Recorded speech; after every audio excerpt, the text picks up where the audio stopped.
नमस्कार. मी आज पुन्हा तुमचे डोळे उघडवणारी आणि सावध करणारी गोष्ट तुम्हाला सांगते.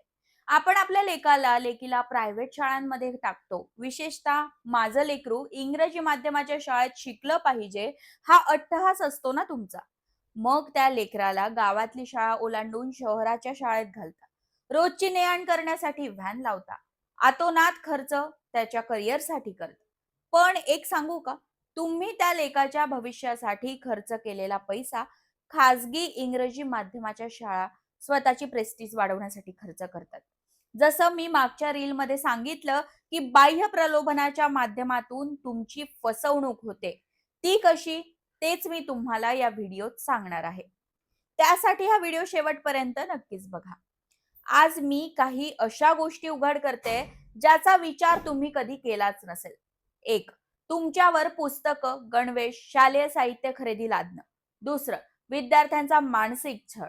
तिसरं, अपात्र शिक्षक भरती. चौथं, भर उन्हाळ्यात तुमच्या लेकराच्या सुट्ट्या पोर्शन पूर्ण करण्यासाठी वापरल्या जात आहेत.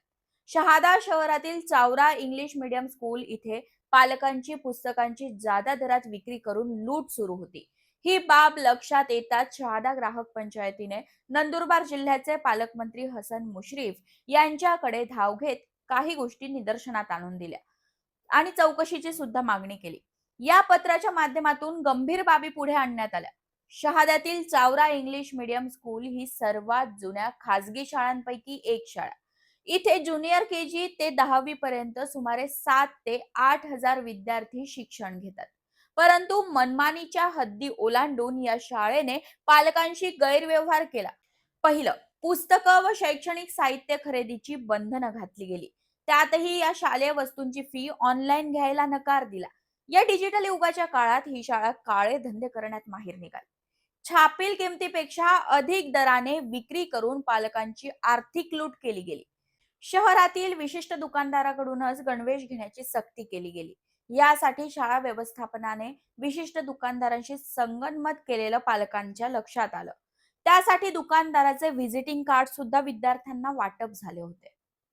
तिसरं, जे पालक शाळेतून महागडी पुस्तकं घेण्यास असमर्थता दर्शवतात, त्यांच्या पाल्यांना वर्गात बसू न देणं किंवा परीक्षेला बसू न देणं, अशा प्रकारे मानसिक त्रास देऊन त्यांचं शैक्षणिक नुकसान केलं जातं.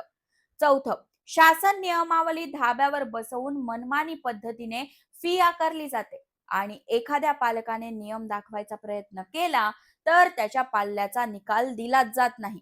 गुण कमी देणं असे प्रकार सुद्धा इथे घडतात. 5वं, वर्षभर विविध कार्यक्रमांच्या नावाखाली प्रत्येक विद्यार्थ्याकडून सक्तीने 500 रुपयापर्यंत रक्कम वसूल केली जाते. सहभागी न होणाऱ्या विद्यार्थ्यांचे गुण कापण्याची धमकी सुद्धा दिली जाते. 6वं, आता मात्र या शाळेने शासनाच्या नियमाला धाब्यावरच बसवलं. शासन निर्णयानुसार पात्रता नसतानाही केवळ कमी मानधनावर शिक्षकांची भरती केली, ज्याचा थेट परिणाम शिक्षणाच्या दर्जावर होतोय. 7वं, हजारो विद्यार्थ्यांच्या सुरक्षेसाठी केवळ 2च सुरक्षा रक्षक इथे आहेत. सीसीटीव्ही कॅमेरे सुद्धा बंद अवस्थेत आहेत. मुख्य प्रवेशद्वारावर सुरक्षेची कोणतीही यंत्रणा नाहीये. 8वी आणि सर्वात महत्वाची गोष्ट, ही सगळ्याच इंग्रजी माध्यमाच्या शाळा राबवतात. कडक उन्हाळा सुरू असताना सुद्धा परीक्षा संपल्यानंतर लहान लहान लेकरांच्या शाळा 12 ते 1 वाजेपर्यंत सुरू आहेत. शासनाची कोणतीही नियमावली न पाळता मनमानी कारभार या शाळांकडून केला जातोय. परीक्षेनंतर 3 ते 4 दिवस सुट्ट्या, नंतर पुन्हा 20 ते 25 दिवस शाळा आणि पुन्हा सुट्ट्या. पुन्हा जेव्हा जून महिन्यात मुलांच्या शाळा सुरू होतील, तेव्हा मागे शिकवलेल्या अभ्यासक्रमाची लिंक तरी राहील का? आणि एवढ्या चहूबाजूंनी पालक, विद्यार्थ्यांचा मानसिक, आर्थिक छळ सुरू असताना देखील पालकांना त्याच शाळांमध्ये विद्यार्थ्यांना आपल्या पाल्याला का घालायचंय?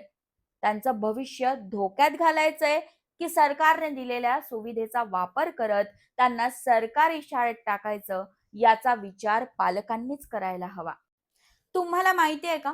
आपल्या नंदुरबार जिल्ह्याच्या जिल्हाधिकारी मितालीजी सेठी यांनी त्यांच्या मुलांना टोकर तलावच्या झेडपी शाळेतच घातलंय.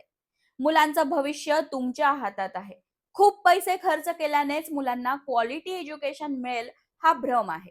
तुमचं स्वतःचं प्रेस्टीज जपण्यासाठी जर तुम्ही मुलांना सरकारी नियमांची पायमल्ली करत असलेल्या अपात्र शिक्षकांच्या हाती सोपवत असाल, तर यामुळे तुमचं पाल्य खरंच घडेल का? हा प्रश्न स्वतःला नक्कीच विचारा. सदर प्रकरणाची थेट शाळेत प्रशासनाकडून कसून चौकशी सुरू आहे. ग्राहक पंचायतीचे अध्यक्ष अनिल भांबरे यांच्याकडून आंदोलनाचा इशारा सुद्धा दिला गेलाय. पालक हो, जागृत व्हा. सरकारी शाळांकडे पाठ फिरवून आपण खूप मोठी चूक करत आहोत हे लक्षात ठेवा.